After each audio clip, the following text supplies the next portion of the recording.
CBS News confirms a surface-to-air missile is what brought down a Malaysia Airlines jet today in Ukraine. The plane was passing over the eastern part of Ukraine when it came under attack. CBS 2's Tony Aiello has been on this story since it broke. He's joining us now with more. Tony? Dana, tonight the Prime Minister of Malaysia says the plane did not make a distress call before crashing. The big question, of course, who is responsible for the missile that took down the Boeing 777?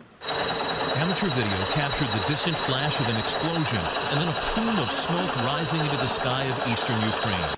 Large pieces of the fuselage landed intact, and searchers collected a pile of passports, many for travelers from the Netherlands. Flight 17 left Amsterdam's Schiphol airport this morning, bound for Kuala Lumpur, Malaysia. Barry and Izzy Sim were supposed to be on board, but missed their flight. We were supposed to be in that flight, and it's obviously, something is watching over us. President Obama says the U.S. is trying to determine if any Americans were killed. Our first priority, and I've directed my national security team to stay in close contact with the Ukrainian government.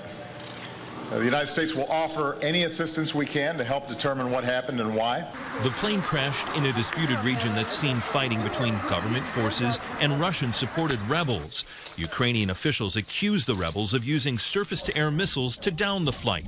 The danger in the region so great, the FAA prohibited U.S. flights from using parts of the airspace, where many military aircraft have already been targeted. Russian-based separatists have shot down more than a dozen planes, helicopters in Ukraine over the past few months.